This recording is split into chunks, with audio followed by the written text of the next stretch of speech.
appointed as the Plant Human Resource and Organizational Excellence Manager between 1998 and 2000. And he had responsibilities for operational excellence, HR management for all manufacturing operations across.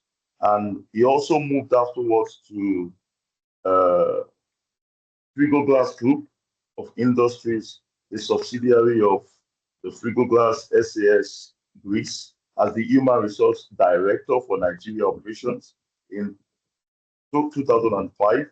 He led various business transformation as the leader of HR function for 7 years, till 2012, when he was appointed HR Director of Guinness Nigeria, the subsidiary of the Diageo Group, in March 2012. And the sincerity is that he also moved on to Flour Mills Group as the HR Director for the whole group. The position he held until 2021. His role was basically to look at the group general services, HR general services. And afterwards, he was also made the group director of HR and general services. He has actually done a lot in people management, in HR, and has won several awards all over the world. He's also a recipient of awards in India, the World HR Congress in India, in Nigeria, and everywhere. And I want to believe so much you're going to have a wonderful time listening to him today. It's going to be a wonderful time. So I just want to just limit you to that. And he's also the chairman of. Please, can we all hear me? I want to believe that you can. We can hear you. Okay. And also the chairman of Alamato, and he will actually be taking us through this. I'll just be asking him a couple of questions, but before going into the questions and all whatnot, I would want him to just say one or two things. Thank you very much for having us, and thank you for being on this discourse. I'd like to just say good afternoon. Just say one or two words to our participants and our audience today. So you have the floor, sir. Thank you very much. I believe you can hear me. And good afternoon to everyone. Good afternoon to my friends and colleagues. I can see some of my former colleagues. Edith, good afternoon. Good afternoon. Everyone that's here. It's going to be an insight sharing session. And my perspective will come from my 30 plus years experience, as well as my background in engineering plus HR. So most of what I'll be sharing will be based on those experiences and what I believe will work in an environment where we want to infuse or enable learning with technology. So that's what the conversation will be all about today. Thanks, GODP, for inviting me. It's a pleasure. And I'm always grateful when I have the privilege of this chance, to interact with colleagues, especially when technology meets HR practice. It's a wonderful opportunity.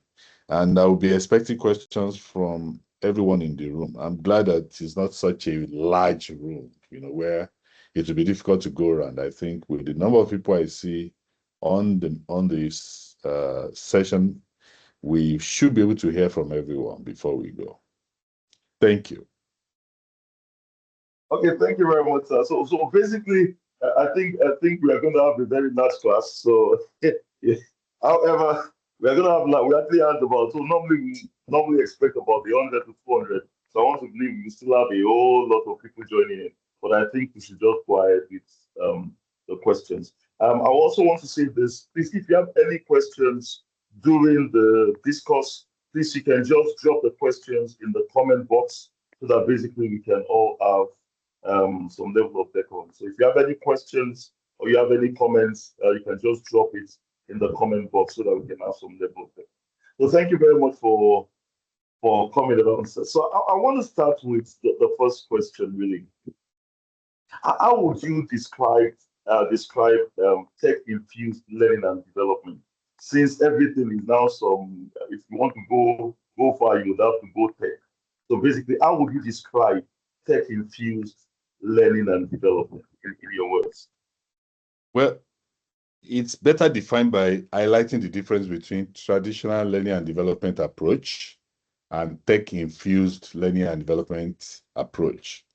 Traditional, we are all used to, basically built around knowledge gap identification, or what we call training needs assessment for those who concentrate so much on training, though I'll talk about that later.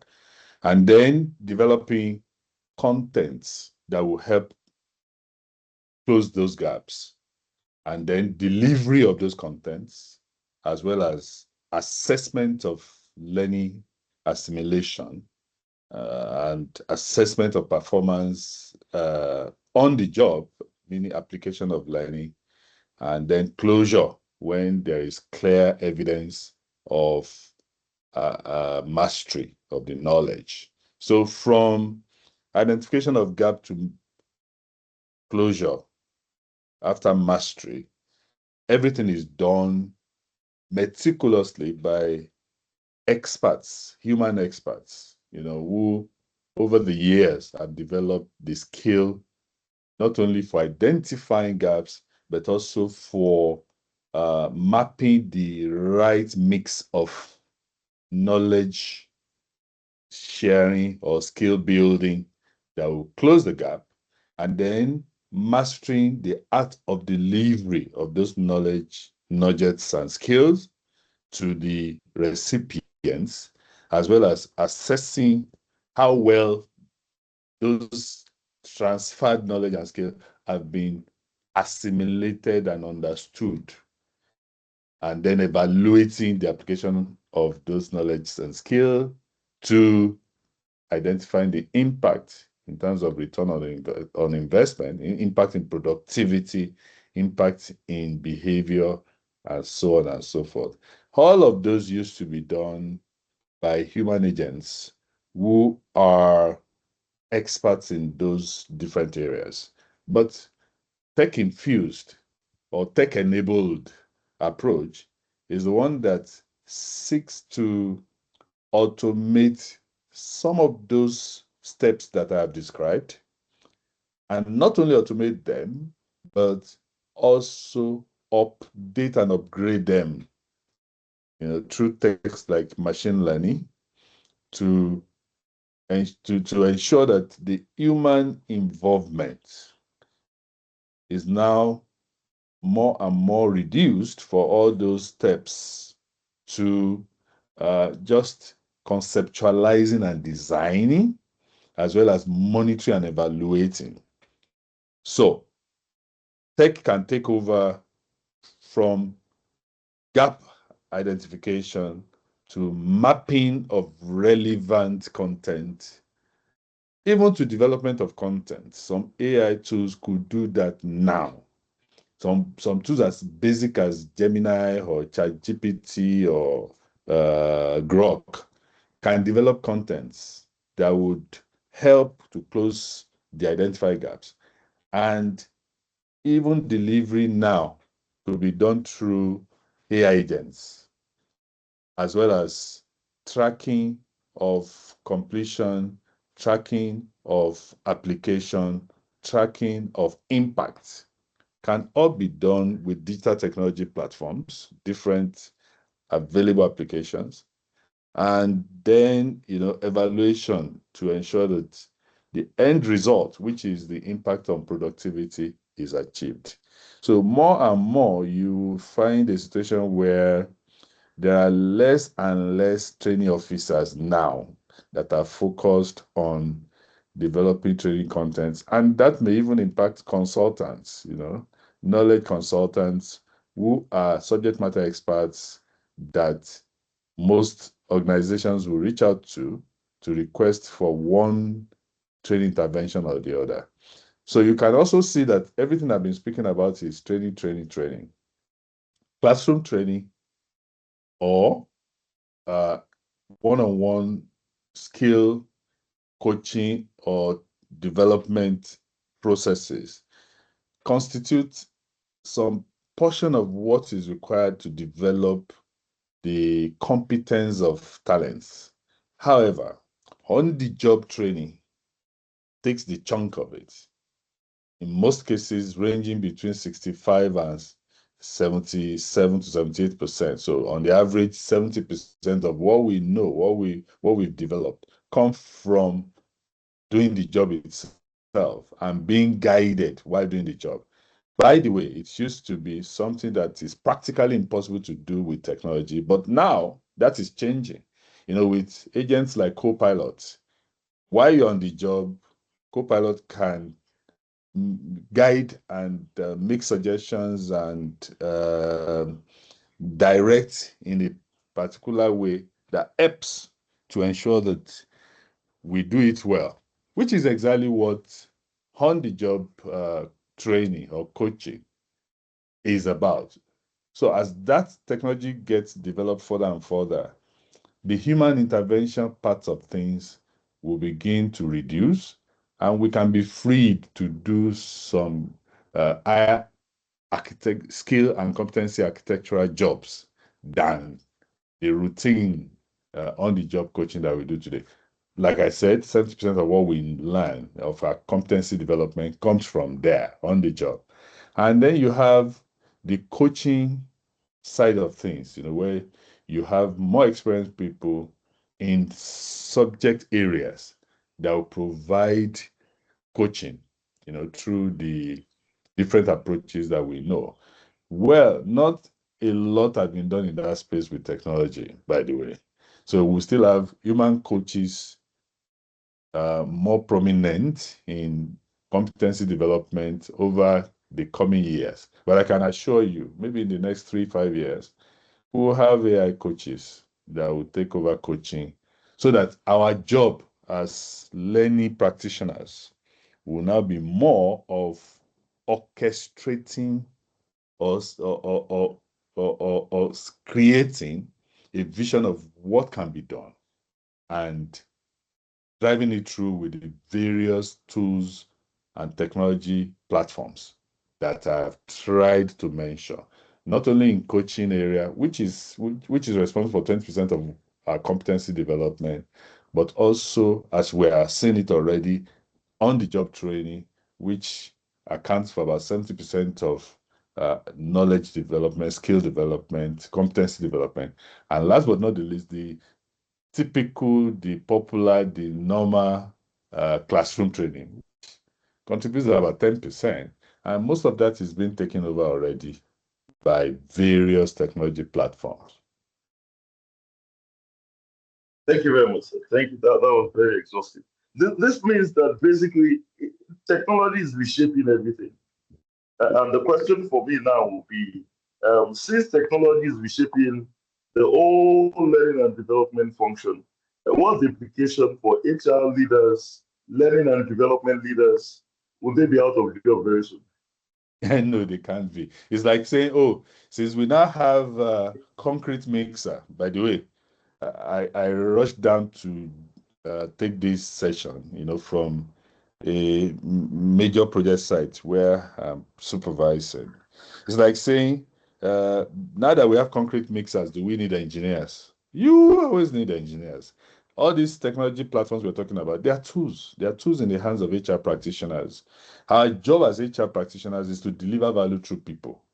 So the fact that we design various architectural approaches or strategies to develop competencies of our talents or to skill and reskill our people, and we can find technological tools that would help us either identify the gaps or map the gaps to resources that can help to close those gaps, or even handle the delivery of those contents, or evaluate, the performance of participants on the knowledge that has been shared.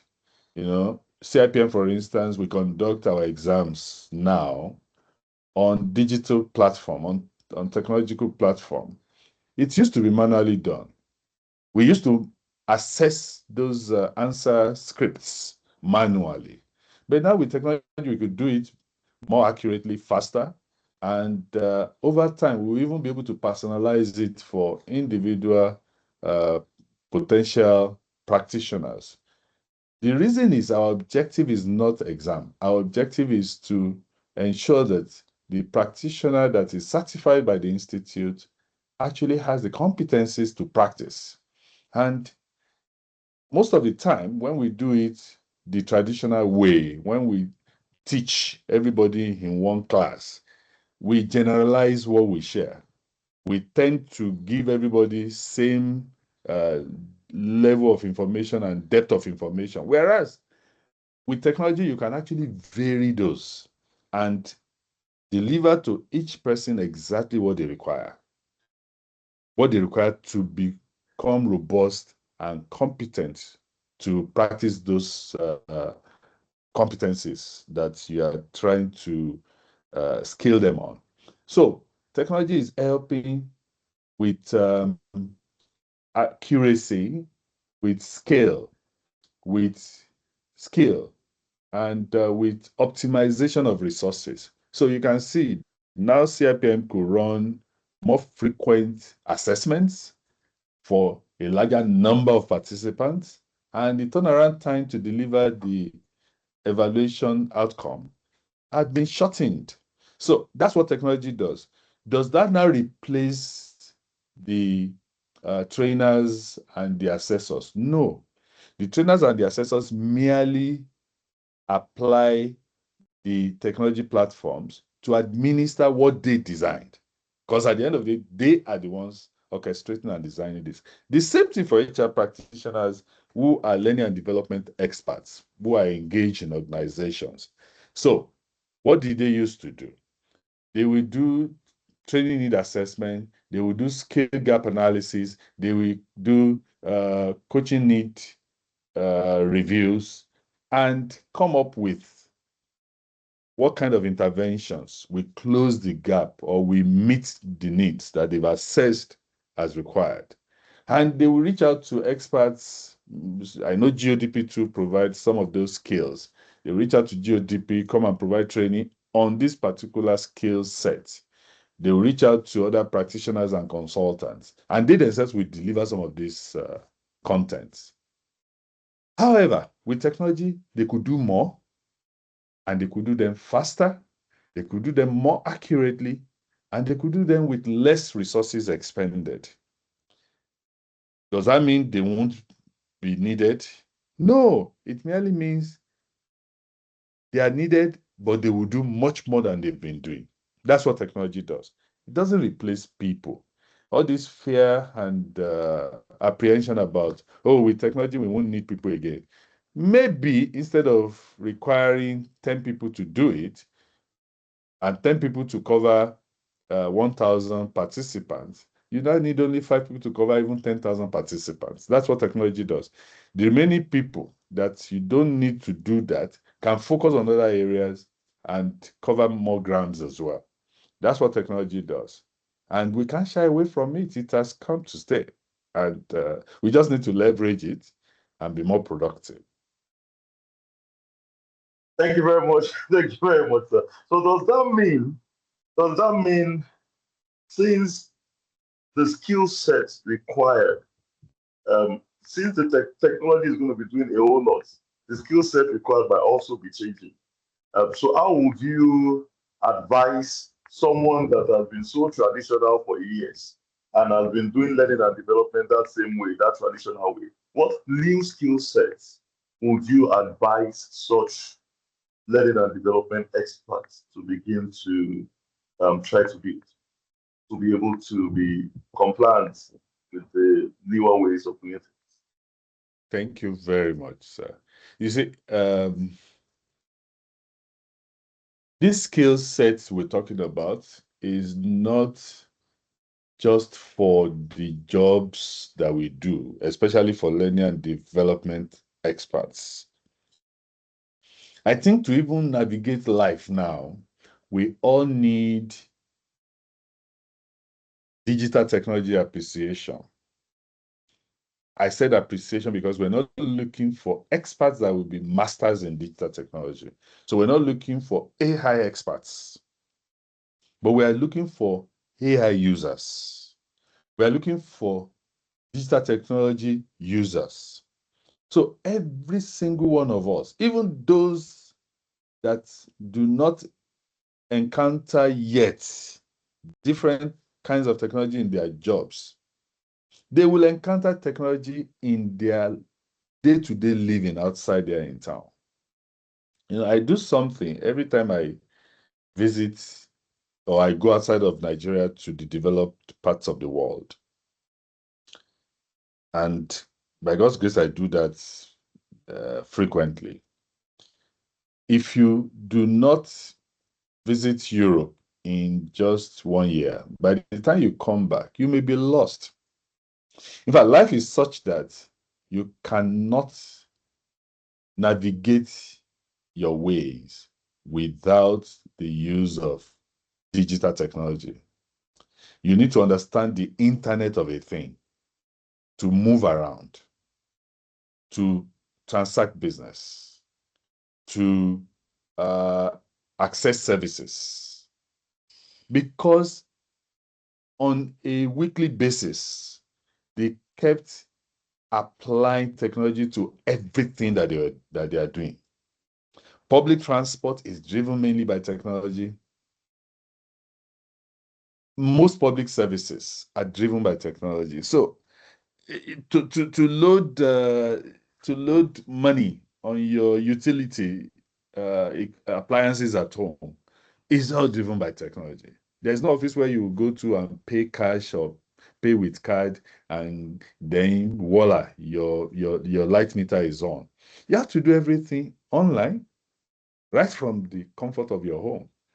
And you need to understand how those basic things work. So for an HR practitioner, if you still live in the traditional years, yeah, even though technology has not caught up with us in Nigeria yet to that level, I can assure you, adoption of technology in Nigeria will be far faster than in any other part of the world. And that is happening already. It is happening already, especially in the place of work, in the world of work in our country. There is no way you can continue to practice learning and development management the way you've been doing it, the traditional way, over the next 2 years, and you will not be left behind. The reason is very simple and very straightforward. Your competitors are not waiting. They have all kinds of technology, platforms, and resources online. And most of those resources, today, many of them even offer free rides. They just want people to appreciate the value they are bringing to the table. Then they will jack things up. I mentioned Grok earlier. Grok was like my PA over the last maybe 2 years.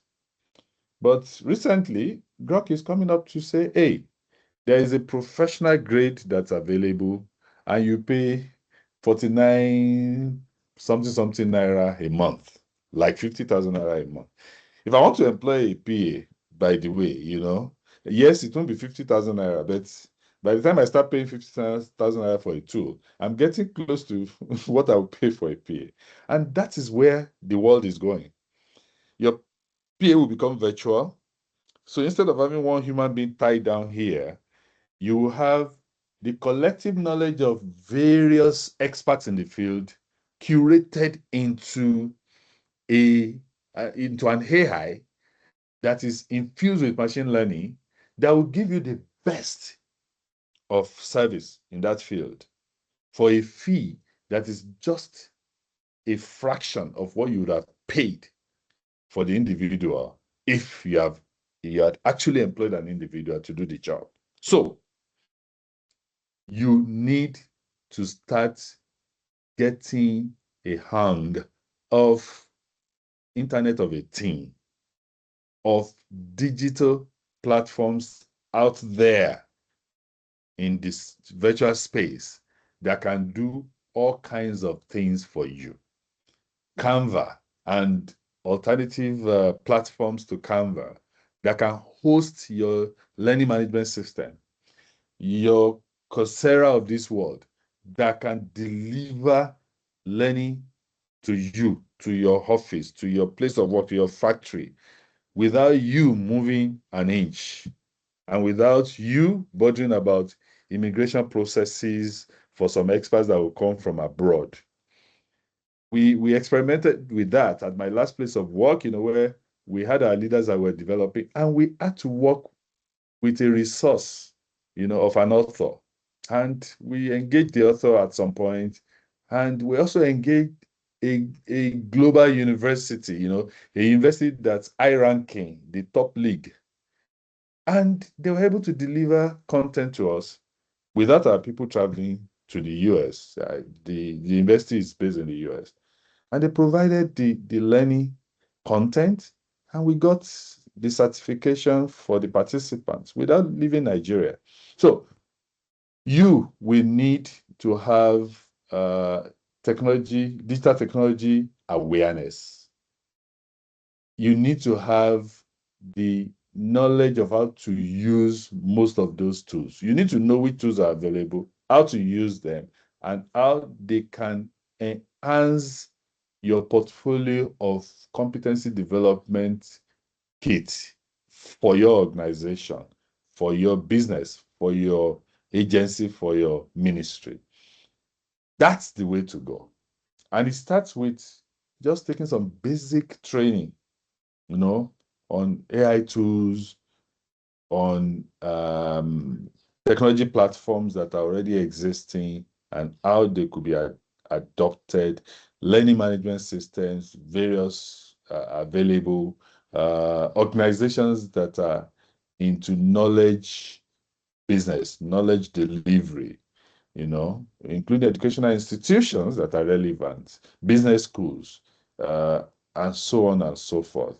The resource base is so huge now that you cannot afford not to upgrade your knowledge and become aware of them, as well as what they can do for you as a practitioner and for your organization as an entity.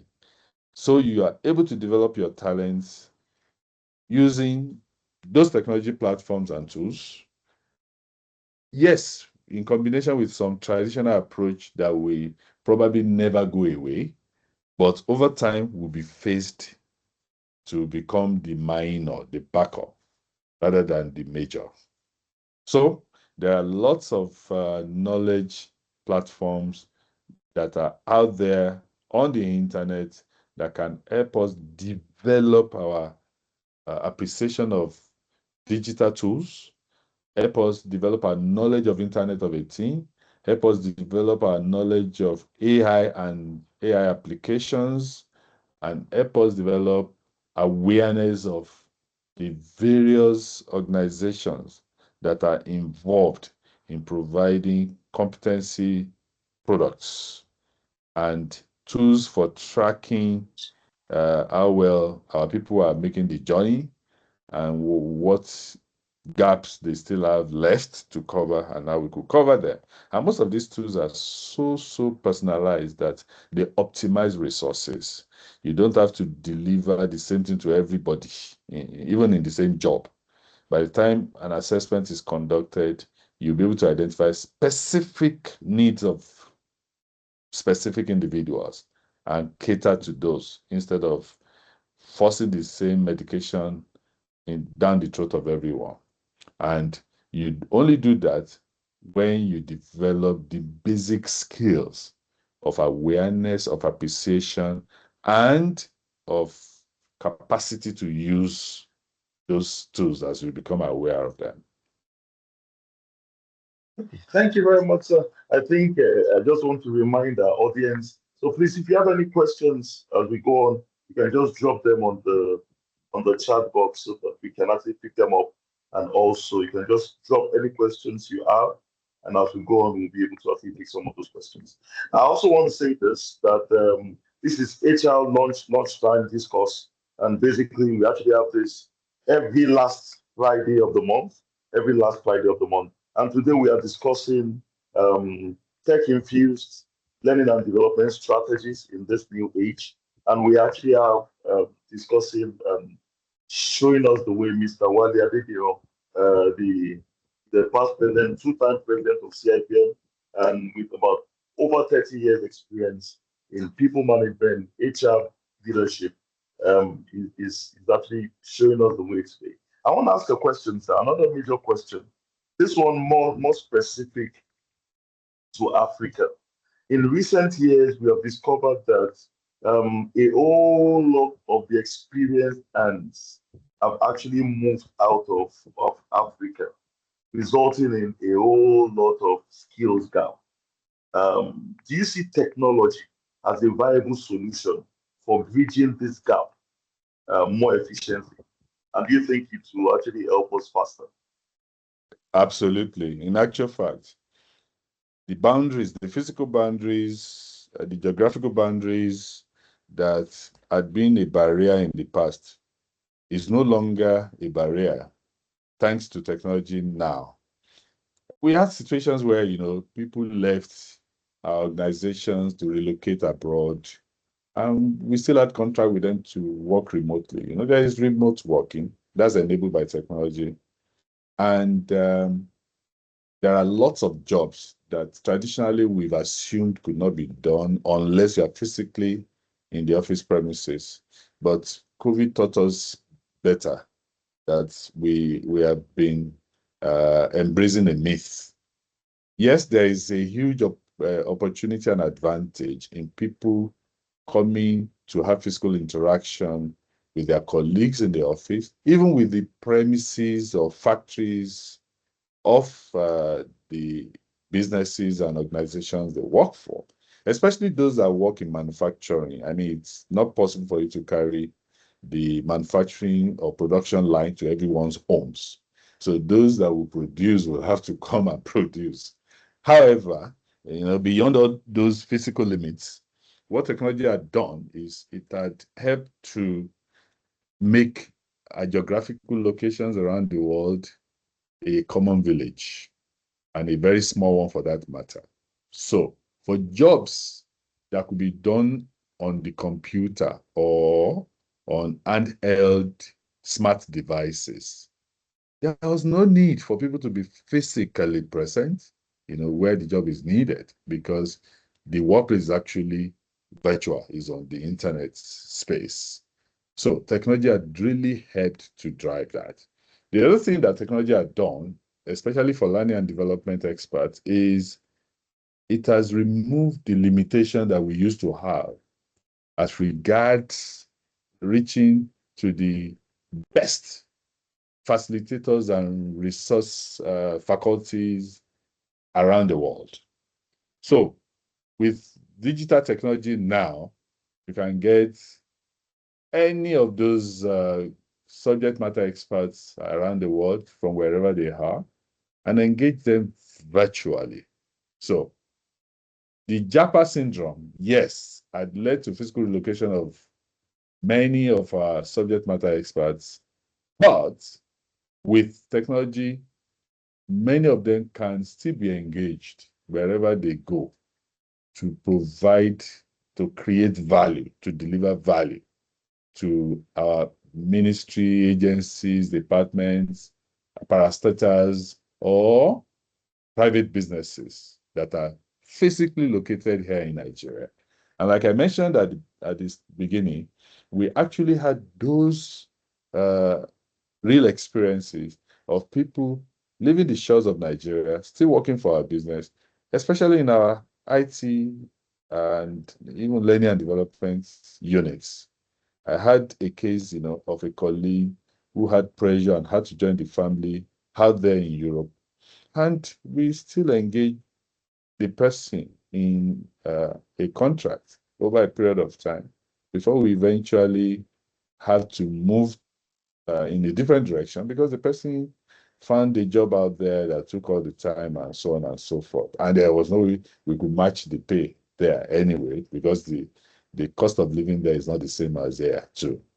So, and then we had another case of someone that works in a different department, I think project management, who relocated in the middle of a major project's implementation.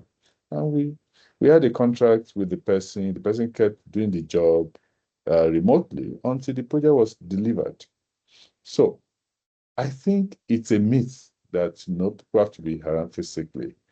Yes, Africa had seen a lot of brain drain, good subject matter experts leaving the shores of Africa for the developed economies. But with technology, they can still be engaged to the point where their successors can be prepared to take over the role from them fully.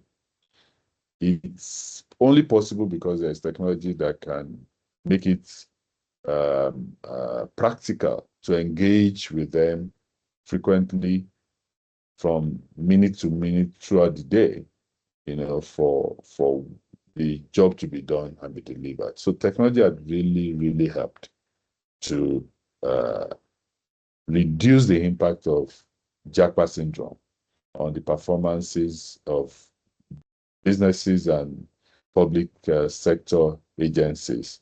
However, the caveat is for those organizations, because we know of a few, like some banks, that lost. The rumor had it that some of them lost their entire management information system units or IT units, and then their services to their customers began to experience hiccups. In fact, in some cases, some loss of fund. And the rumor had it that it's because they lost the entire IT team and they were trying to recruit fresh people that they had to train over time. See, where the employee engagement is good and the culture is positive, nothing stopped those people who are relocated, even if it's the entire team, to still continue to do their job and engage the fresh people that were brought in through technological platform until those ones are ready to run. The loss that the business had experienced wouldn't have been that aggravated, but it was what it was. And I think everybody learned their lessons that now we have to leverage technology more. And leveraging technology more is not just in providing the link for people to continue to do their job even though they are remote. It's also for institutional memory. It's for standardizing practices such that if someone leaves, technology can kick in and continue to run the show. That's a lot possible. And especially for learning and development experts, I always tell people when I deliver a training session and you love it, you may be expecting that I will do a similar thing at subsequent repetition of the session. Yes, I will, but I may not hit the high notes that I might have hit in the previous session. So it's always good to document those sessions, digitize them, and roll them out. Even with AI, you can enhance them further. And you can have Wale AI delivering the session. And even this session now, who knows? Maybe it's not me in reality that's delivering. Maybe it's AI. Maybe it's AI powered. Thank you very much. Thank you very much. Okay, so probably it's AI powered. So It's my I AI version, want to. maybe. Who knows? Okay, okay, let's assume it's not your, we know it's not your. I want to believe the AI version will still sound very monolithically. But You'll be basically, let's shocked. just go to the You'll be next shocked at question. the AI version is learning very fast now. That is true. That is true. A lot of the bias, the AI bias has been resolved. Exactly. So let me just go on because the larger chunk of the people in management, especially top level management, that will be doing the approvals and releasing the money. Many of them are baby boomers, and somehow they are not very AI tech tuned.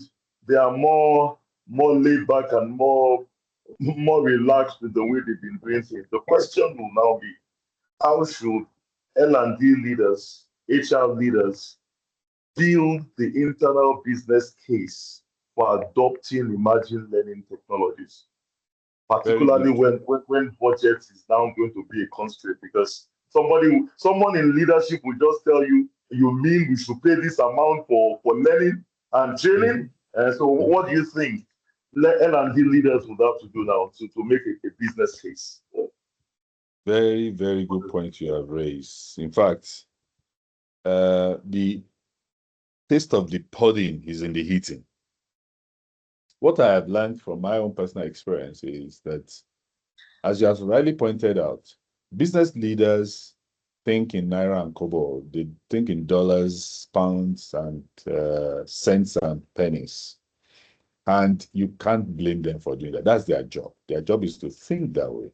Their job is to think of, look, okay, fine, all said and done. What's the value that this is bringing on the table?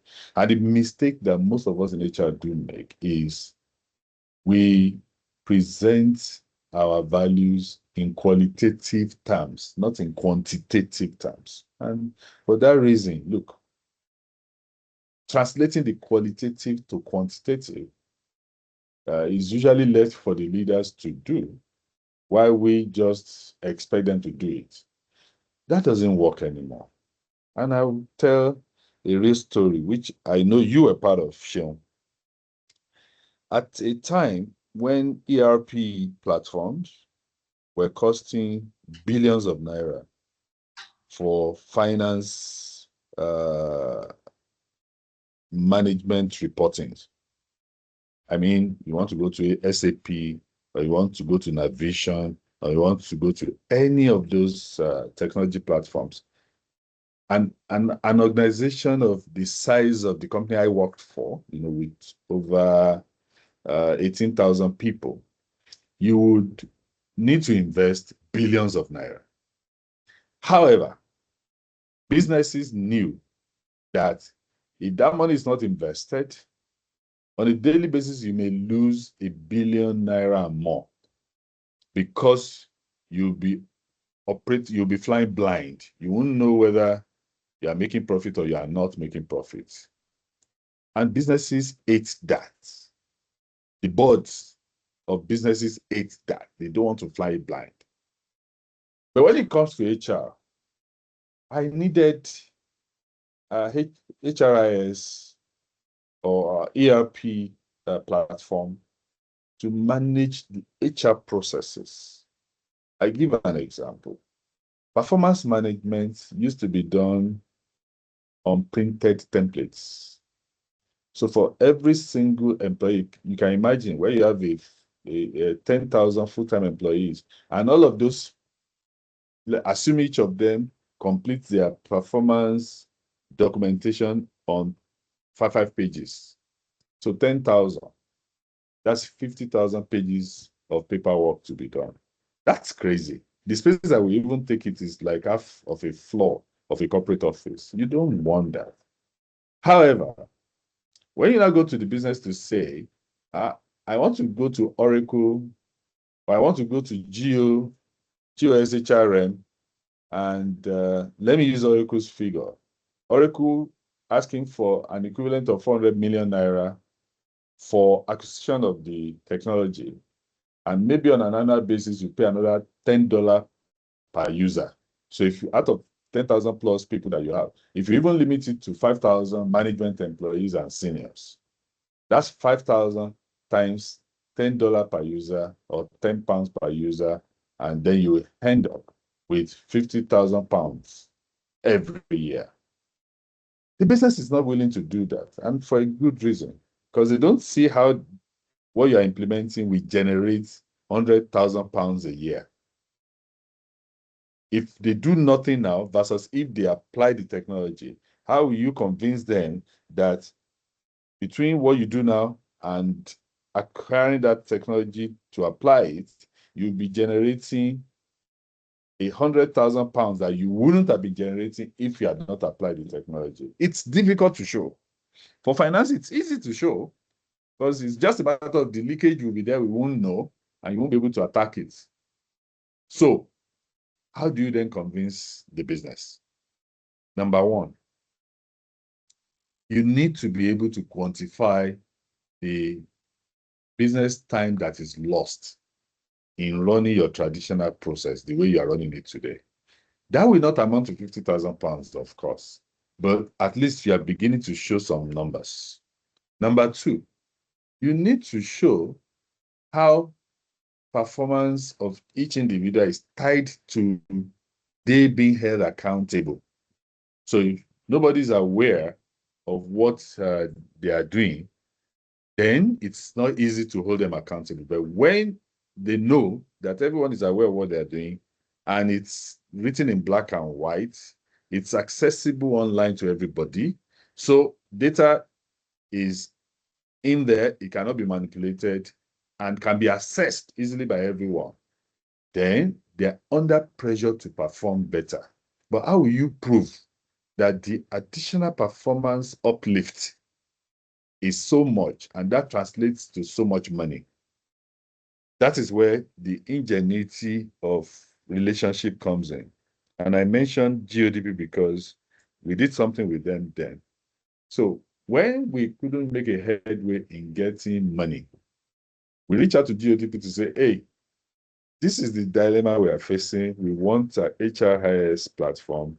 However, most of the options we find are in the range of 450 million naira and above annual cost. We want a solution that will not have annual cost and that will not cost so much to acquire. But for us to do it, we need to demonstrate to our leaders that this thing can actually make a difference. So what they cannot understand in Naira and Kobo easily, we partner with a service provider, in this case, GSHRM, and we developed a module first to manage performance. It came at near to nothing in terms of cost, something that could be accommodated within my own functions budget. And we rolled it out. The taste of the pudding is in the eating. By the time everybody used it, and they were able to compare with the traditional approach they've been using before, they signed up the check. And that was how we were able to roll it out fully to cover other areas. Yeah, over time, we developed it further. We did so many other things and so on and so forth. But to break the highs, what helped us was, number one, we could actually translate some of the qualitative gains to quantitative benefits for the business. And we were able to partner with a technology provider to roll out a taste, call it taste sample, for everybody to feel it and see that, oh, if on this small scale we could do this with this, how much more will we be able to achieve if we roll it out fully?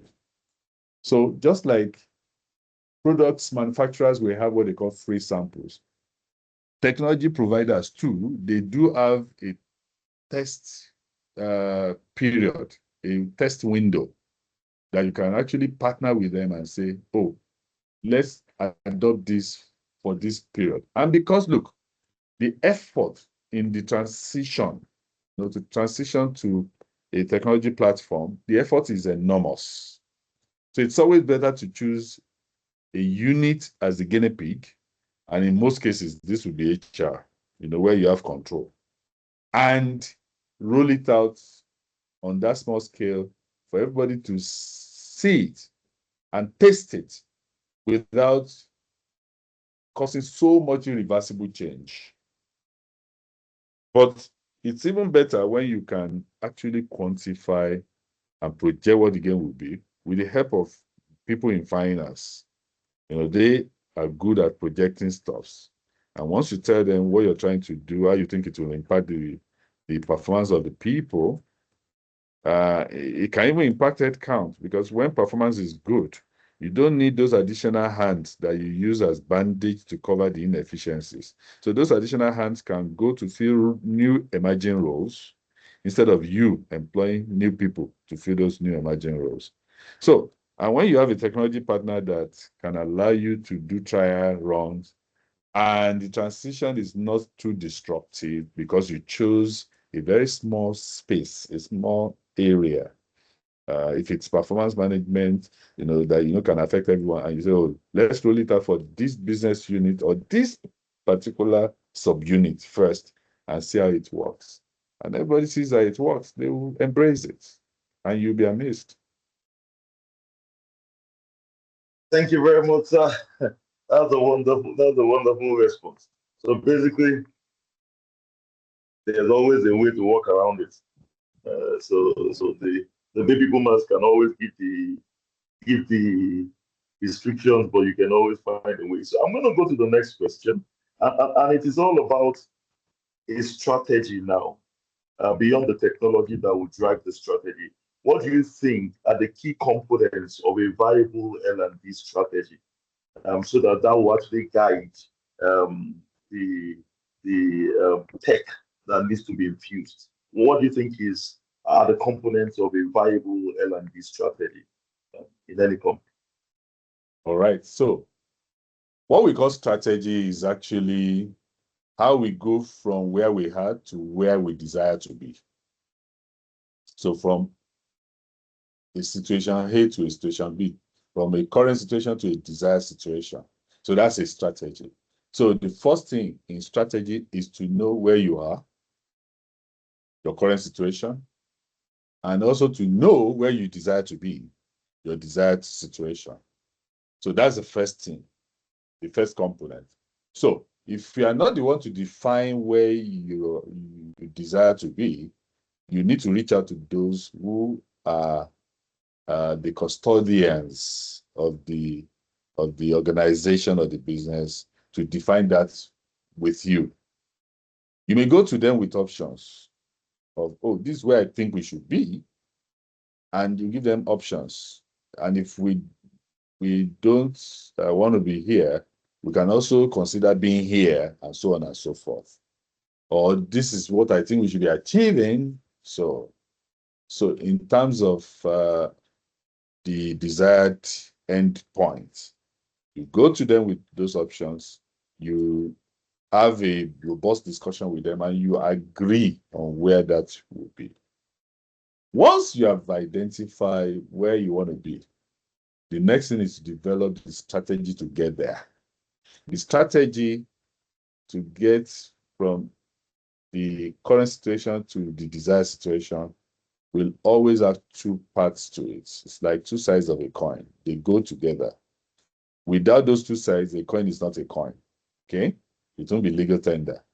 If you have the head, the crown side, but you don't have the king side. So, what are those two sides? The first side is where to play. Where to play. And the other side, the second side, is how to win. How to win. Winning in this case is achieving your desired destination, the desired condition. So, if, for instance, the organization says our objective is to ensure that every manager is developed to mastery competency level in leadership, that's the desired condition, the desired end point. Then you are the one to determine where they are now. So you evaluate all your leaders to find out how many of them are already at mastery level, how many of them are at intermediate level, how many of them are at basic level. You must have criteria to define each of those levels. Oh, they are at mastery level when they are acknowledged by everybody that they are exceptional leaders and they are able to pass on leadership skills to others, and so on and so forth. So you define those the factors as well as the metrics to assess their level, and then you conduct an assessment and you know where you currently are. So you know who is at mastery and who is not, and what do you do to get them to mastery? That's your strategy. So where to play is basically in leadership competency for that learning and development strategy. There could be others. So where to play is not limited to one, okay? But in strategy, you're always choosing. You don't want to choose everything. Strategy is about choosing what you will do and what you will not do. So you are not only choosing what you will do, you're also choosing what you don't want to do because it doesn't make sense to do that. So when you make your choices of where to play, you are choosing leadership, you are choosing technical competency in a particular area, you are choosing some other things. So you limit those choices of where you want to play. Then how you want to win is the other choice you're making, which is the balance of these two sides of the coin. So how you want to win, you can say, oh, we'll do digital uh, training, or we'll do online courses. We would engage an Ivy League school on a content that drives. So it's driven by what you have found out to be your current situation. You see, your desired situation is everybody's at mastery level. Your current situation might be, oh, you have 10 people that are at basic level, you have 15 that are at intermediate, you have only 2 that are at mastery. Then, based on that, you tell yourself, okay, for those that are at basic, what interventions do I need? Or I will go to Stanford or to Harvard and I will source a content on leadership for public service or leadership for private businesses, depending on the context, whether your organization is public or private. And you can now also say, oh, but for the people that are at intermediate, they are already halfway in their journey. I will source a technology platform from a, a tech provider, maybe like GODP, that could do this and this and that kind of content. Or, oh, I will host LMS on Canva or on any other different platform that will cover this and this and that. That is your strategy. And your strategy comes at a cost. The execution will come at a cost. So you'll be able to quantify how much it will cost. When you do all of that, then you have something to present to your management for approval. These are current situation. These are desired situation.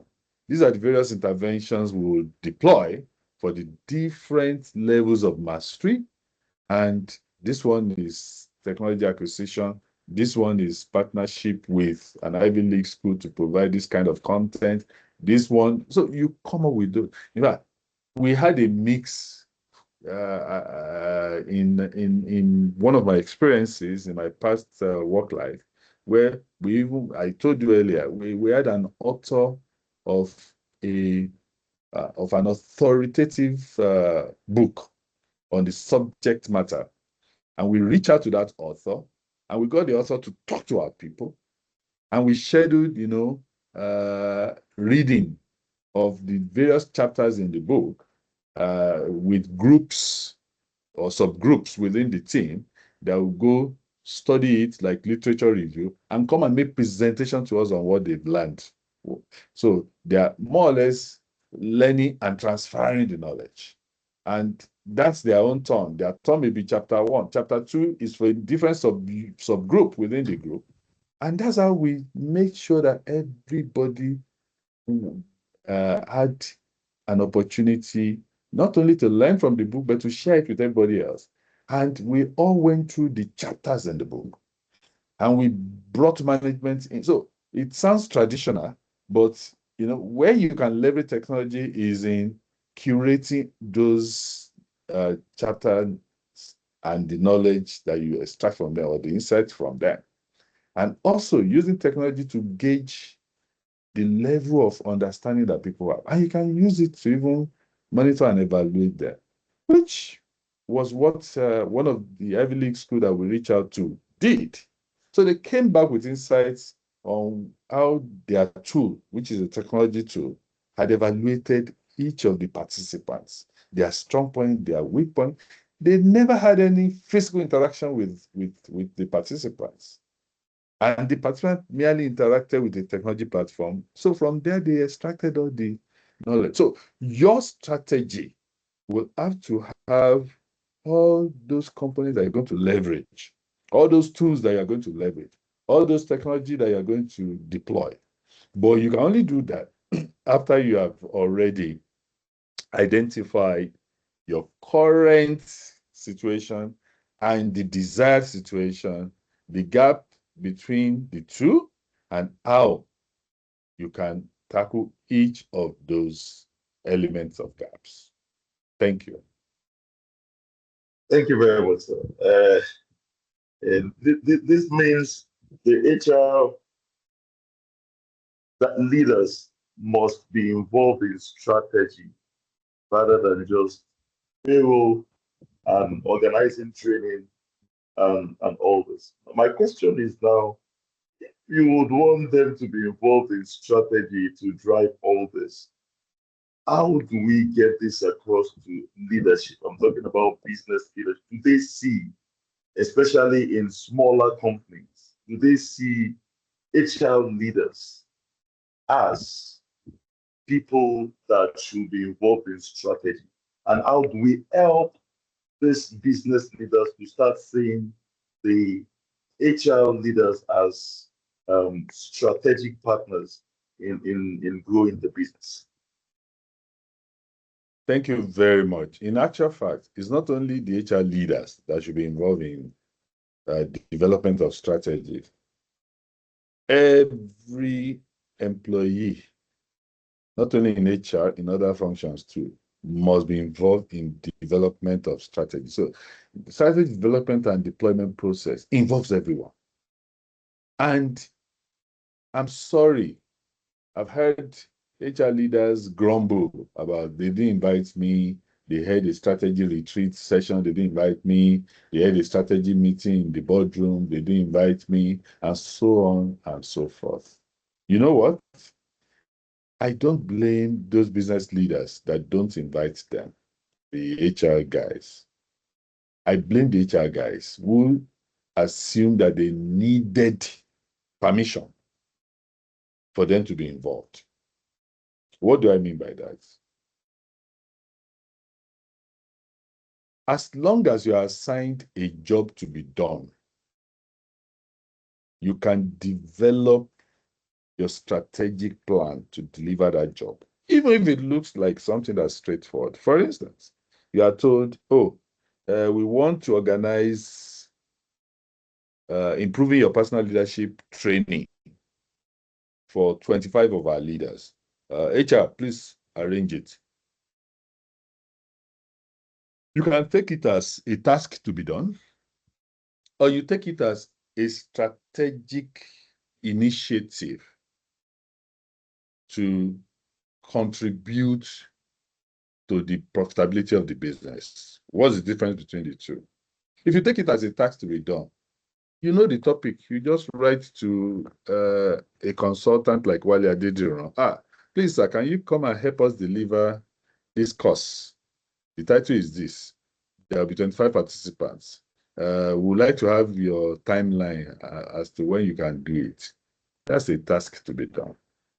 If you take it as a strategic initiative to contribute to the performance of the business, you will go back, take the list of participants, send them some kind of assessment to see where their gaps are and how improving their personal leadership will help them to perform better on their jobs. They are leaders, right? So you conduct 360 degrees assessment for their reports, direct and indirect, to give feedback on how well they've been leading, for their peers to give feedback on how well they've been interacting as leaders, for even their managers to give input on his or her own perception of how well they've been leading. When you do that, you are able to gather information specific to them on the gaps they have that is impacting the performance of their direct and indirect reports, that's impacting the performance of their peers, that is impacting the perception of their managers. And then you'll be able to say, okay, fine. So for this particular individual, for this particular leader, this course, improving your personal leadership, must address this issue, this issue, this issue. So you prioritize 3 to 5 issues that it must address. When you have done that, is when you now put together your own draft of content, and you now reach out to a Wale Adediran or someone else to say, hey, I'm trying to develop the competencies of my leaders in these areas. So you've combined all the different individual gaps to find some common grounds for them that is shared in this area. And we will want you to come and share your wealth of experience with them to motivate them to close the gaps. So you're not asking Wale to come and run improving your personal leadership course and to give you content. No, you are asking him to come and help you close these gaps that you have identified, which you believe will result in better performance of those leaders and their reports and peers, and better perception from their managers. That's the difference. So when you approach that task in quotes that way as a strategic initiative, your managers are monitoring, they are observing, the business leaders are observing. Next time they are going to have a strategy session, they will invite you. Oh, no, I like the way Hashem handled the leadership development program. I like the strategic approach that he deployed. Because after the training, you now go back to your template of content and you assess how much they've learned regarding those gaps. And then you monitor them over 2 months, 3 months, and you go back to assess them again to see if they have truly closed the gap. And when your assessment shows positive result, you share the result with everyone. That is how you win a seat at the table. It's not by whining or complaining. You only win when they know that you have something to contribute. They don't want to invite you to a strategy session where all you do is eat biscuit and take tea and nod your head when others are talking. Or when you open your mouth to talk, they're like, is this guy from the moon? Does he really understand what we are talking about here? That is what happens. And again, it's not just for leaders. Even for you, whose job is to organize the training room, they tell you, oh, go and set up the room for 25 participants and 3 facilitators. And you just go there, it's U-shape they said I should make, I'm making U-shape. No, your approach has to be strategic. You ask your manager, let me have the list of the participants. I want to make sure that they are arranged in such a way that across seats, people can interact in complementary way that can enhance their learning. Come on. Your manager hears that and is like, next time I'm trying to develop my strategy for competency gap closure, I will invite Tokwe. I like the way she's thinking about this thing. And I'm telling you, practically speaking, that is the reality that happens in businesses. So they will say Tokwe is Oga's favorite. Tokwe did not become Oga's favorite just because she's elegant. No, she became Oga's favorite because Oga knows Tokwe thinks strategically and Tokwe does not just implement to the drawing. Oh, U-shape, 25 people, 2 layers. So put 10 in the inner layer, 15 in the outer layer. And the guy goes there, arranges the U-shape, arranges 10 and 15 seats as directed. Yeah, you have done your job, but it doesn't qualify you for greater level of involvement. But when you approach things strategically, those who lead you will see it. And when they need a strategic thinker, they will invite you. Thank you very much, sir. Okay, I think I want to say this. The house, please, if you have any questions, you can just put them on the chat box. Thank you very much for that response, sir. Is a wonderful one, and I think HR leaders will be doing a whole lot more than just doing payroll. I wanted to just ask one more question around strategy that you started talking about. What about when you now design a very robust, wonderful learning and development strategy as the HR leader and is not accepted by leadership? How do you finance it? Because at the very minimum, you wouldn't want to use your money to finance what the company will be benefiting from without being able to recoup the same investment. So how would you, let's assume that, oh, you were not in those meetings and now you've gone ahead because you actually have a task given to you to develop wonderful strategy. Now you need to finance the strategy as a business, as an HR leader. How do you do that without Well, financial model well, of the leaders? unfortunately, if your strategy is not approved, money will not be allocated to it. Unfortunately. So if it is not approved, you need to keep working, keep refining until one day it is approved. However, having said that, your huge strategic dream may not be approved. There could be aspects of it that will do the business a load of benefits that will not cost arms and legs, that you can now begin to extract and implement in piecemeal that your budget could cover. So I give an example, and this is real, okay?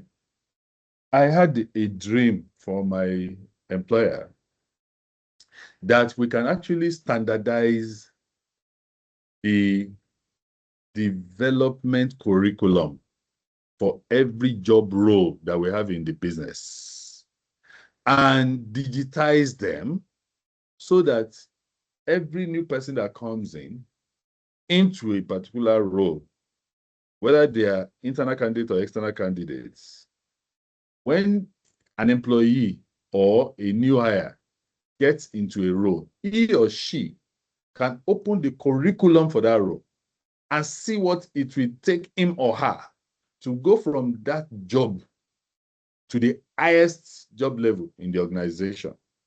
Because every job will have a development curriculum.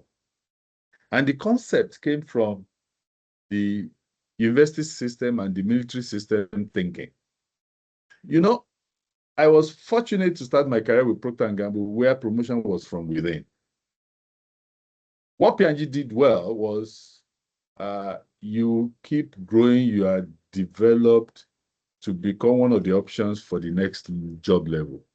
And P&G will never bring somebody in at the middle.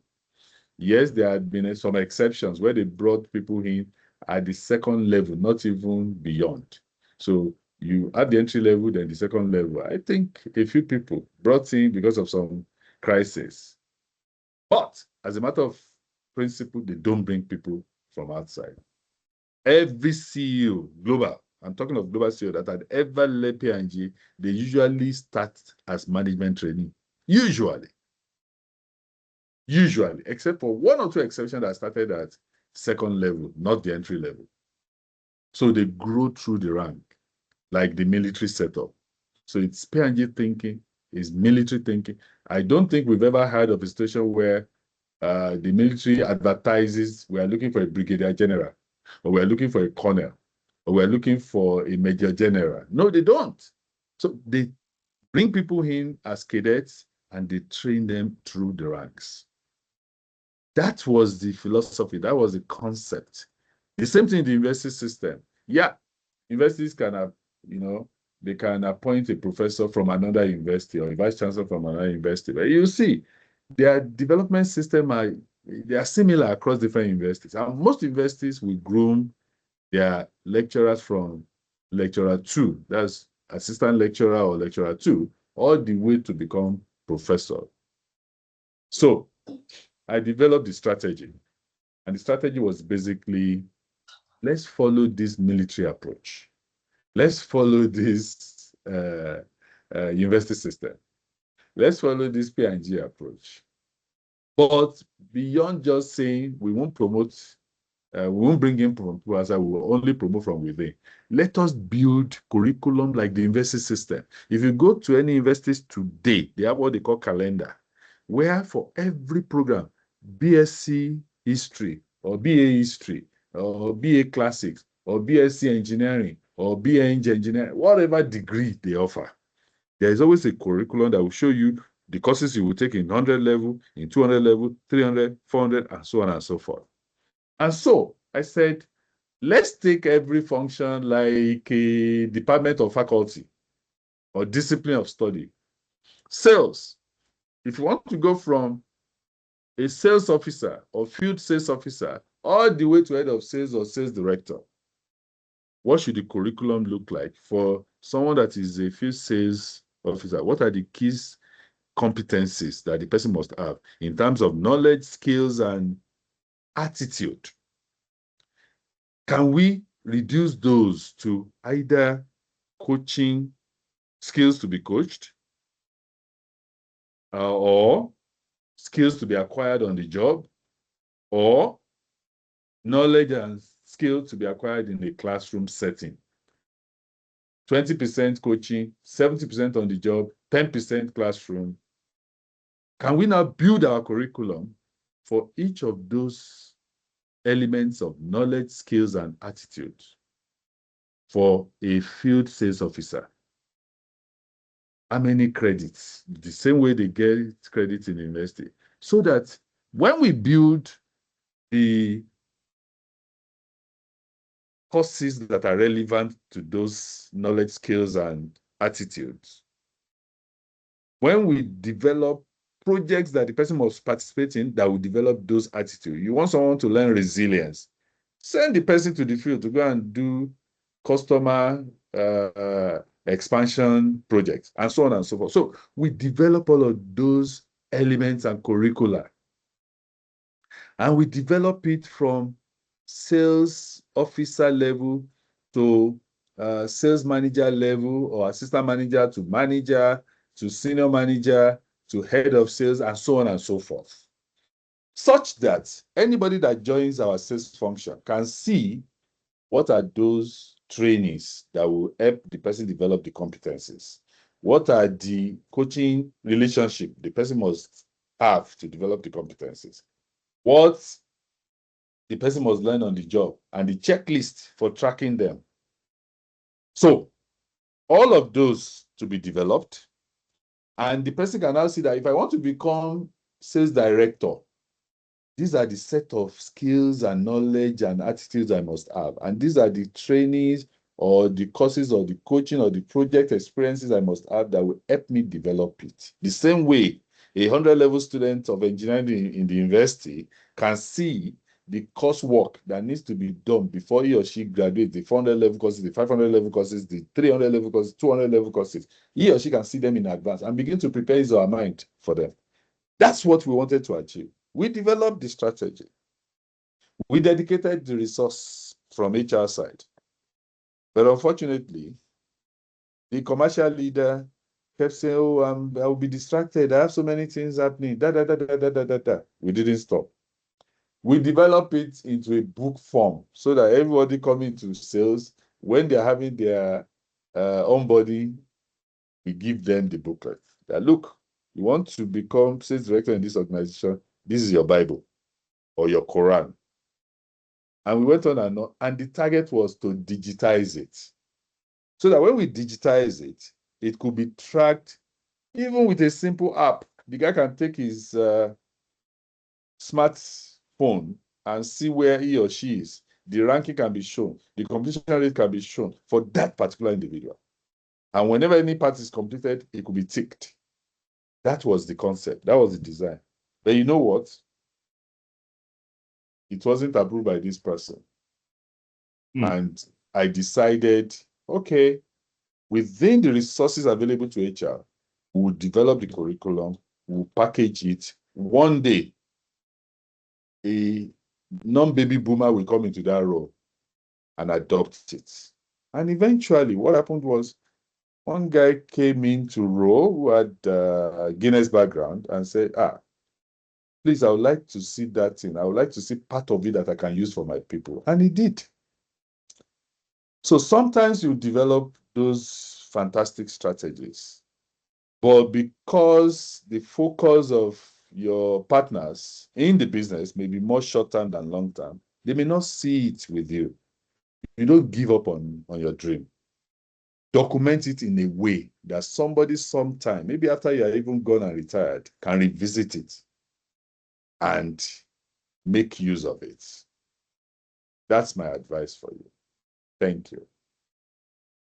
Thank you very much, sir. That means that we build for today and build for tomorrow. So even when you are building strategy, don't just think of implementation immediately. Sometimes you have to build for the coming generation. Thank you very much. And that's a wonderful point, sir. But I just wanted to just ask one more question around that.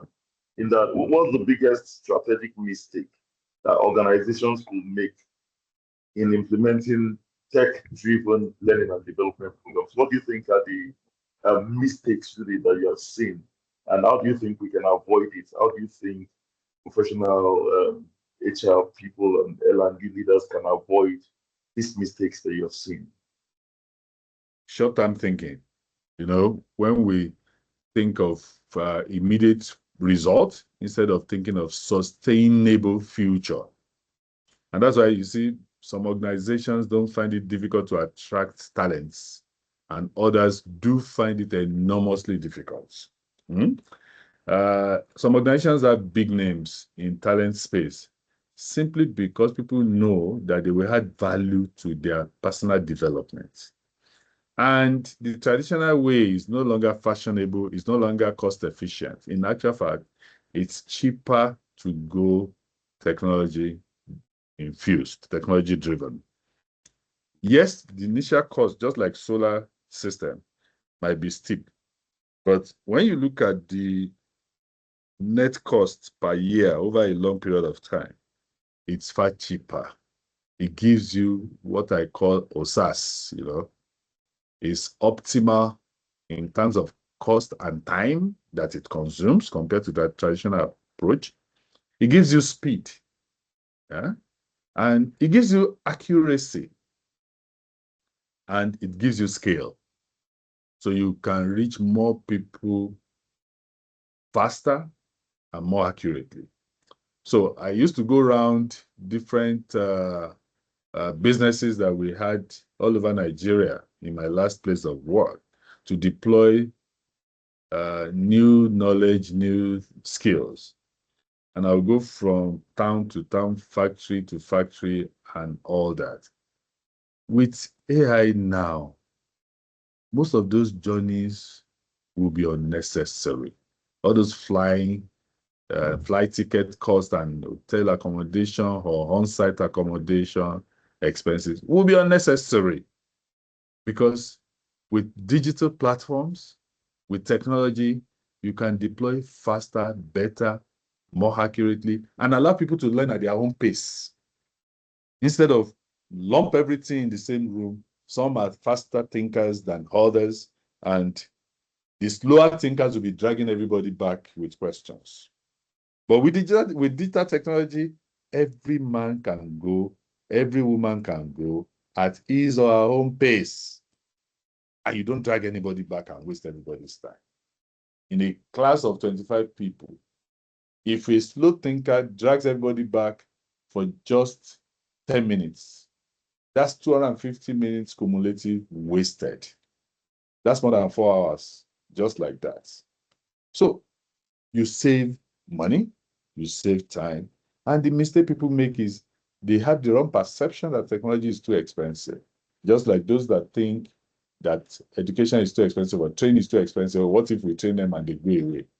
Don't train them. They will do damage to the business. They won't go away, but they will make sure the business goes away. So it's better to just make that investment, train people. Those that will stay will stay. That's what I admire with places like P&G. At a point in this country, P&G produced the CEOs of most of the multinational companies' subsidiaries in Nigeria. Another places too, like Nestle, like Unilever, like Cadbury. There's something they see in it that makes them invest in it. And I'm happy that some of us that came from those backgrounds were able to influence even some of our big Nigerian businesses to go in the direction of technology. It's a huge mistake that most businesses make when they think only short term and they think that technology is too expensive. No, it isn't. Thank God there is micro learning now, and we can deploy piecemeal technology, for competence development. And when they see the impact of the micros, they will be open to try more of it or invest even in the larger platforms. Thank you. Thank you very much. That's actually a wonderful one. Oh, so I think I have some comments here, but before taking any comment, please, if you have any questions, please you can just drop them on the chat box. We have actually been having a wonderful. I've actually been learning really, been having a wonderful time really, knowing what we should do. But I want to ask a question, another question, a follow up question. Suppose the workforce spans across different generations. The people that can use laptops and people that cannot use laptops, people that will prefer email than social media, people that will prefer newspaper to a phone, where you actually have the baby boomers and the Gen Zs. How would you design your tech-infused L&D, knowing that you actually have different crops, different generation of people? How would you design the tech-infused Well, learning? to be fair to the older generations, they are not averse to the use of technology. They are only looking for stability. So they don't want anything that will destabilize the equilibrium they seem to have achieved over the years. That's the main challenge.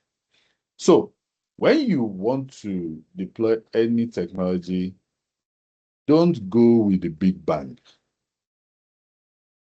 They are averse to risk. So go with micro-learning, go with a small module for a small unit as the experimental case to show them proof that it will not destabilize the equilibrium that they've achieved. That's for the older generations, baby boomers and above. Now, when it comes to the younger generation, they are on the opposite direction. They want to take all the risk and get it done with. They need to be slowed down. You see, technology is as good as the people that use them. And the people that use them, they're as good as how much they know about the platform. For the younger generation, they are fast learner when it comes to technology because they are digital. They are digital from day one. You know, they are digital natives. So they grew up with remote controls. They grew up with touch screens. They grew up with smart TV. Unlike us, you know, who grew up with TV with antennas that you have to go outside and turn the pole until the pictures are clear. Or TV that you have to go to the box and bang on the head before the antenna sits in place, and you turn the dial before you get there. Or telephone boxes that you have to put your finger in a hole with the right number and turn it full cycle and release it quickly so it springs back. They now can tell Siri, get Wale for me, and Siri will dial the number. So they are open to risk taking. So when you want to implement technology, you have to do the balance between the two. Okay? The baby boomers that you have to go easy and softly with, a little bit at a time. And the smarter kids, the tech generation guys that you have to put some lead and caution to constrain them in terms of, no, you can't go all the way. No. Deliver the first module. Let me see the outcome of the first module before you move to the next. So you want to implement HR information system, for instance, your GOS HRM. I'm not going to allow you to roll out all the modules at a time. You will spread the schedule for me so that I want you to give me one module every quarter. Meaning, you implement it, the people get familiar with it, we get feedback from them the following month, and by the third month, we evaluate how effective it had been and whether or not it's destabilizing our equilibrium. Once we are done with first 2, 3, 4 modules and we have gathered enough experience, then I can allow you to go faster. Maybe instead of every quarter, you roll out a module every 2 months, and then maybe every month. That's the way to go. So I need that to constrain the fast, instant everything generation, instant food, instant noodle, instant this. And also to assure the let's be careful generation that will not want to take so much of the risk. So it's a balance between the two.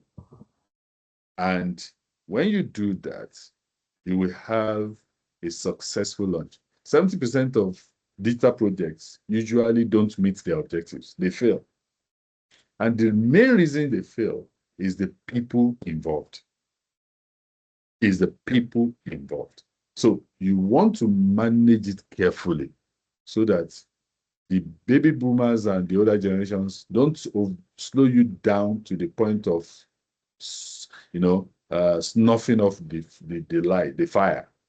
And you don't want the instant generation to put so much fire that you burn the entire place down. So we had our own experience where we had to balance the two. And eventually we got our HRIS up and running. But you still have baby boomers that will complain about, I still want to keep my backup hard copies or Excel templates. You get to a point where you read the riot act for everybody and say, sorry, the only authentic source of information we have is the HR information system. Whatever you have on your Excel sheet, I don't care. It's not existing. So employment, you employ on the platform. If you do not employ on the platform, we will not pay the guy's salary. Training, you train on the platform. You don't train on the platform, we will not credit the guy with the knowledge. And when we are making an appointment, we'll assume the guy doesn't have the knowledge. Performance management, your rating has to be on the platform. If it's not on the platform, sorry, you've not done the guy's assessment and therefore will be rated underperformer. There is a point to get to, you do that for the older generation. And for the younger generation too, they will not create a parallel platform. But they will want you to change the ERP even before you have fully implemented it. They tell you, no, this one is not working fast enough, change it. So they will always raise change requests. Your job is to slow them down to say, all right, let's at least work with this and gather enough experience and information for us to deploy for the next version of the technology tool. Otherwise, they will keep changing it, and you will never have the equilibrium that you are looking for. The technology projects, especially to do with people, they fail 70% of the time, and almost all of them simply because of the people that are involved. Managing them and managing their idiosyncrasies will help you achieve success with your implementation. Go gradual, be insistent on only one source of truth, and slow people that want changes to destabilize the equilibrium down, to collate all the desired changes for the next version of the software, rather than just keep changing and changing without having stability. Thank you. Thank you very much. Oh, wonderful. That's a wonderful one. But let me just also ask, how do you now coach the managers to support employees in adopting new implementations, new technology? How do you coach the managers? Because I want to believe the managers are the key. So if the employees are complaining and whatever, how do you coach those managers, those troublemakers? Unfortunately, Adediran. unfortunately, the real troublemakers are the managers themselves. Anywhere you are implementing a technology project and you see the employees talk, believe me, the managers had spoken behind you. If the managers agree to the project and they fully subscribe, forget about what they say in the boardrooms or meeting rooms, where they will say, okay, we'll go with it, we'll go with it. The real, the real commitment is demonstrated by the employees. So the voice of the employees is actually the thinking of the managers. So when you face such a situation where the employees tell you that where the employees complain and you go to the managers to mitigate, believe me, you are just going to the source of the problem itself. The best approach to deal with employee resistance is not for the manager's intervention, is to intervene directly with the employees themselves, is to hear them out. And by the time you ask them for the details, okay, what are the issues? Oh, this one is not working. The way we used to do it is better. On our Excel program, by now I would have completed all these invoices. Oh, by now I will have completed all the assessment of my training. By now I will have completed my training report. It's easier on my Word templates. This system is too slow. It's not responding fast enough. Oh, this system keeps logging me out. Listen to them. Hear them out. Work with them one person at a time. Get them to taste the pudding by hitting it. By the time, some of the issues they will raise will be genuine. You recall we had some challenge with speed, and we had to move to a different solution provider in terms of hosting platform. And by the time we did, the speed changed dramatically. But still, they were repeating the same story. Well, the speed had improved a bit, and it wasn't a bit, it was a lot. It has improved a bit, but I still prefer. That's where you will now come in with, okay, you see, you don't do it on the platform, you won't get paid. The payment letter has to be on the platform. So that's where you now put your feet down. When you know you've resolved their real issues, the genuine issues, you then put your feet down. And fortunately, if you have a CEO that is committed, that understands that you have worked on a lot before you even embark on the project, the CEO will have your back. The only thing is the CEO will listen to everybody and say, hey, my friend, they have genuine concern. Why don't you look at it? That's why it's always better for you to look at their genuine concerns and resolve them. The moment you do, then that's it. That is it. So if you find a situation where complaints are coming from a particular unit where the employees are complaining, and most of these employees are reporting to the same manager. The issue is that manager, it's not the employees. And the way you deal with it is address the problems of the employee. In fact, it's the employees that will tell the manager that, I think the system is working, it's making my work easier. And that's the end of the protest. Oh, wonderful. Thank you very much, sir. Thank you very much, sir. I got participants and my audience. Thank you very much. I want to believe that you've been having, I have actually been having a wonderful time really, because in all sincerity, Mr. Wale said, one of the major issues with any kind of implementation, any kind of technology engagement is effectively project management. Project management can kill it, and project management can make it successful. So please, I want to believe that you have actually been learning so much really. Even as we begin to round up this session, because we are actually almost getting to the end of the session. And let me also remind us that the essence of this discourse is basically to pick the brains, pick the experience of experienced HR leaders that will actually help us to navigate through challenges that we have in our professional practice and our professional work. That is the whole essence. To be able to listen and learn and learn and learn.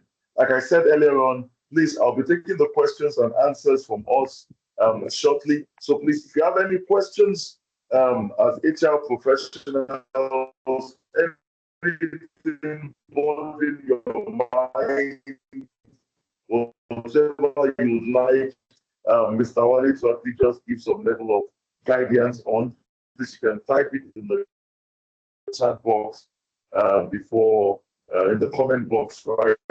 Um, on on Teams so that we can also take that. Even as we begin to wrap up, I just wanted to just ask also, how can we then measure returns on investment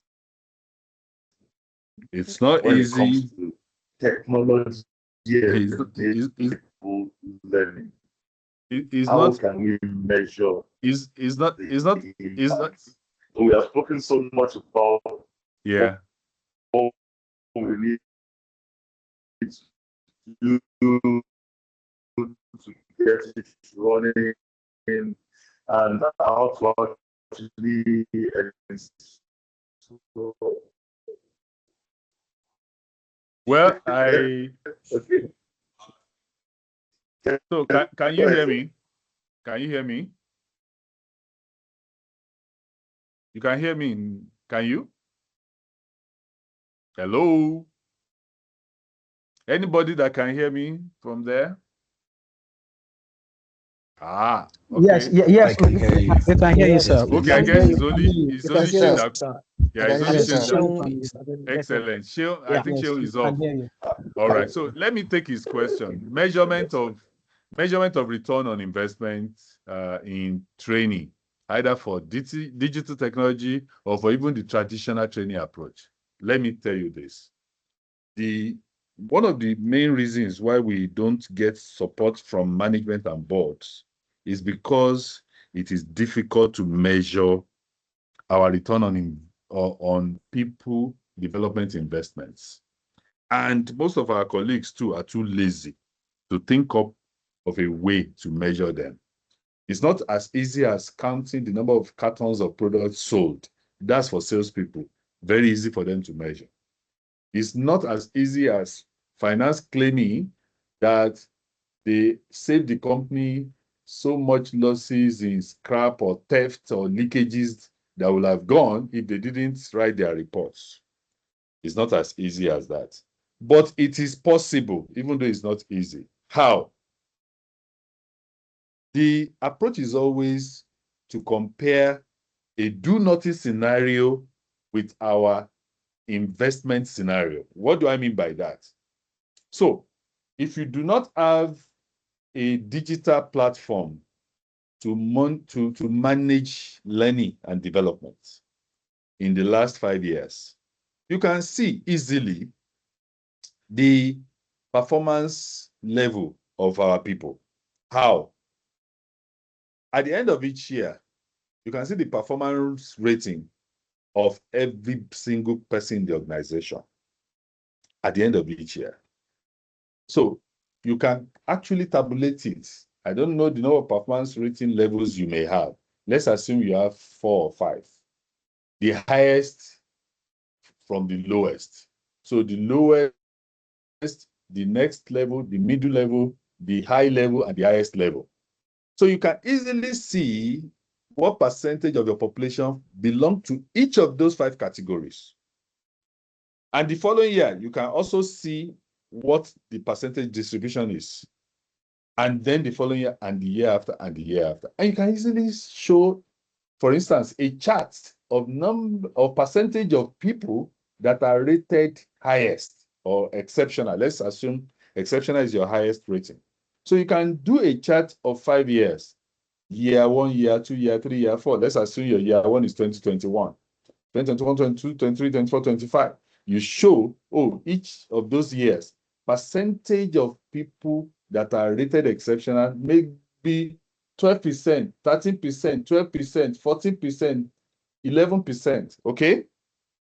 And you can do the same chart for the other performance levels, especially those that are below average. And you know that when people are performing below average, you end up exiting them.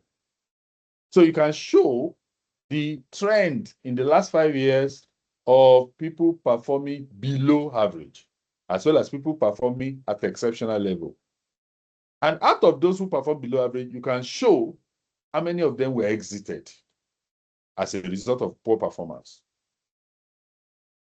That exit decision has a cost to it. So you can therefore show the cost of recruiting replacement for them.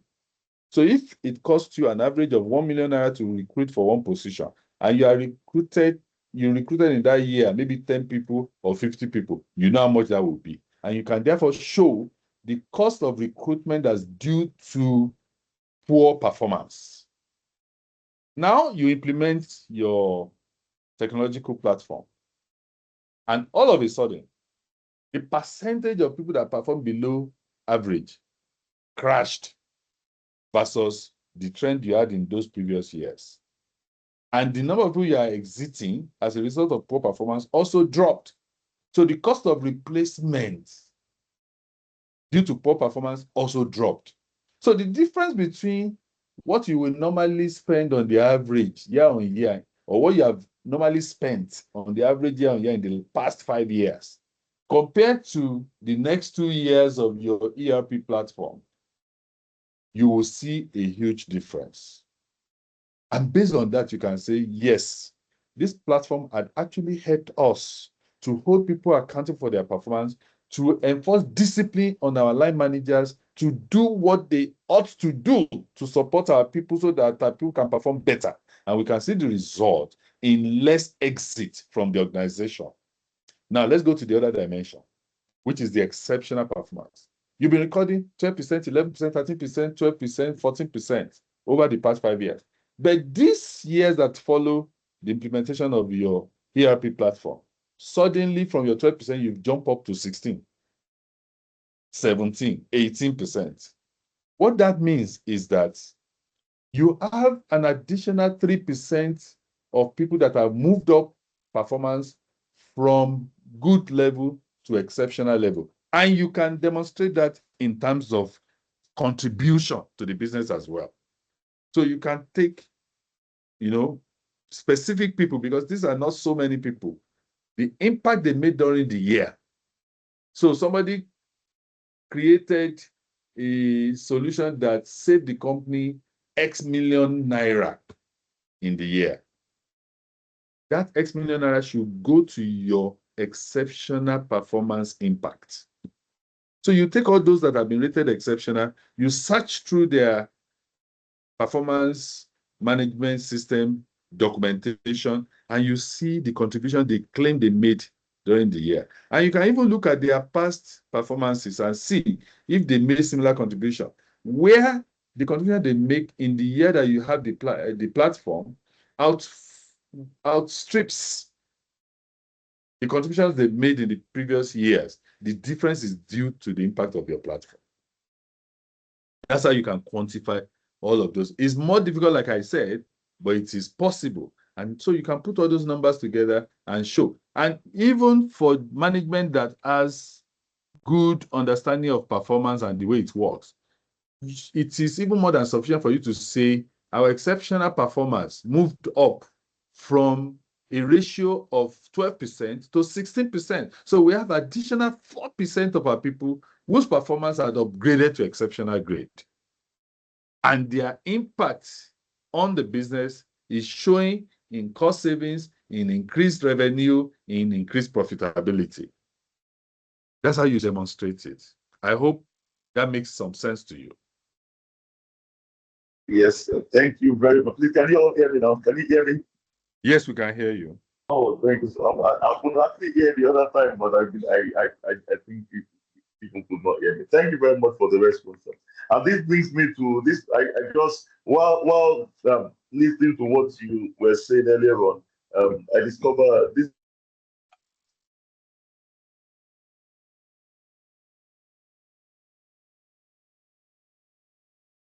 We lost your audio again, Shion. Shion has dropped again, I guess. Any backup from the office?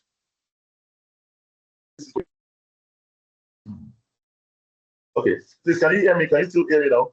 Yeah, we can hear you now, and Okay. I think Okay. our time we is can hear up. you now, sir.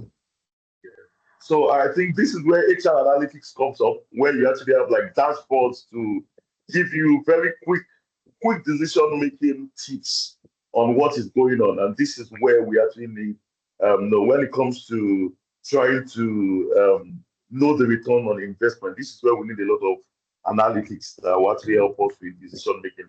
And oh, this brings me back to what you were talking about when you were trying to look at doing the automation or the change in one of the places where you worked. Now, when you were talking about that, in all sincerity, I just remember that everything that you thought about, all those changes you wanted to make, those were the changes we were just making on. I just remembered all of those features had been built then in GSHRM. And it brings me back to this last question before I take questions, additional questions from the audience, then we round up. I just want to ask this last question. In all this, they say succession planning is not as easy as it used to be any longer because you are not sure if people will stay or they will not even stay any longer. And like you said earlier on, you said in some kind of companies, they would be very skeptical and they wouldn't want to train because they are not sure if those people are still going to stay in those companies or not.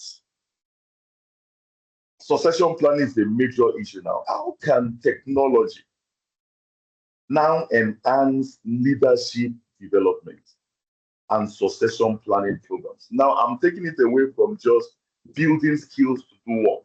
I'm now talking about the future of the organizations where we work. How do we now use tech-enabled learning and development to drive leadership development and succession planning? Please. You see, learning and development is not just about functional skills or commercial skills. It's also about leadership skill.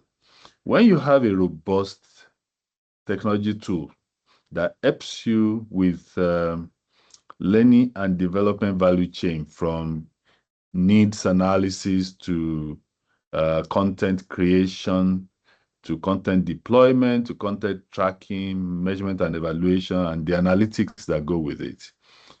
Automatically, you are working on succession. Automatically, the 5 stars are showing up. People can see it.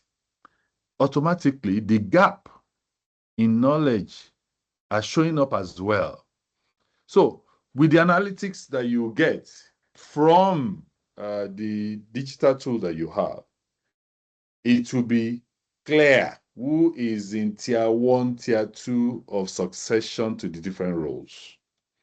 So indirectly, an investment in learning and development digital platform is an indirect investment in leadership development, especially if you ensure that your curriculum is holistic. It's not just functional skill areas you're looking at, but you're looking at commercial as well as leadership as well, which most businesses do smartly these days.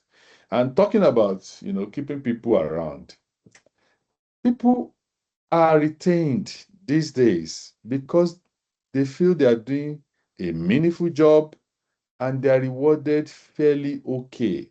It's not like they are looking for the best financial reward they can get. Those days are gone. When people will jump from one bank to another, from one business to another, just to get an extra 100,000 naira per month. People don't do that anymore because with the advent of technology, people now know that it's about what you know. It's not about the title you're given. And they know that they can even freelance and make more money than what they are paid in their places of work. So a place of work that offers them the knowledge that grows their career is certain to retain them. And I tell people, succession planning should not be limited to only the people that are staying within. You can have people who know your business very well, but because you are not ready for their next level yet, they found somewhere to go and have the next level. I see it as going sabbatical, and eventually they will come back when the position is ready for them. That's the way it goes, and I think my time is up because I have to go and attend to other things. Yes, yes. Thank you very much, sir. So I'm going to open it up. Just one question or thereabout from anybody. Any questions? Any questions? Even after, please. There's actually a survey on this so that we can actually send you the video. Please, there's a survey on the chat. There's a survey on the chat. Just fill it in with the email you would like us to send the video to. In all sincerity, I would love to watch this video again because there's a whole lot to learn. There's a whole lot. Thank you so much from you today. So please, if you actually want us to send the video to you, you can just fill the Google form on the chat, the Google form on the chat, and we'll be able to get your information to send you the recordings for today. Please, any questions, even after the round up, because it's 2 hours already. Any questions, please, you can just unmute or you can just use the hand icon so that you can just ask your question, even after round up. Please, any questions? Any questions? Please fill the survey too. Fill the survey so that we can send this to you. If no questions or there's nobody raising their hands, I would want to say a very big thank you to you, sir. Thank you very much for gracing this session. In all sincerity, we've all learned. I have learned, really. I have learned. And I want to believe that my professional colleagues here have also learned. Anybody, please. Any final word from anybody, any of the participants, any final word from you so that we can know that you've been listening. Please, you can just unmute and just say 1 or 2 things before you go on, before we all go. Final words from any of the participants. Please, anybody can unmute to talk now. Anybody can unmute.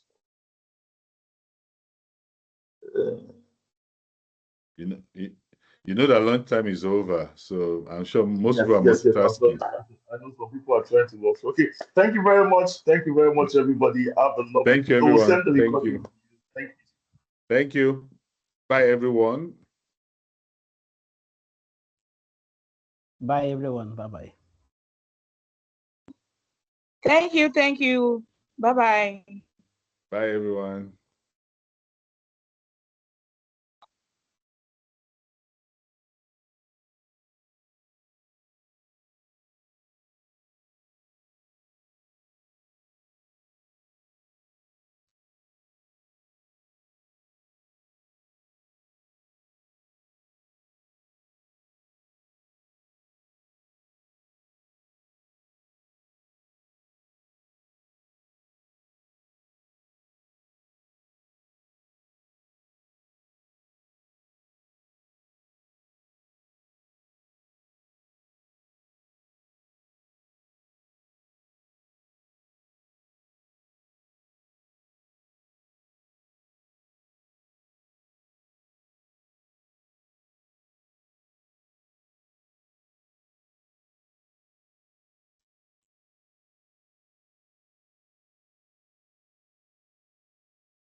This Olufunke, do you have a question? You're raising your hand. Everybody should fill the form so that we can actually get the slides or the recordings across to you. Please, I've sent the Google form again. I've sent it on this. I've sent it.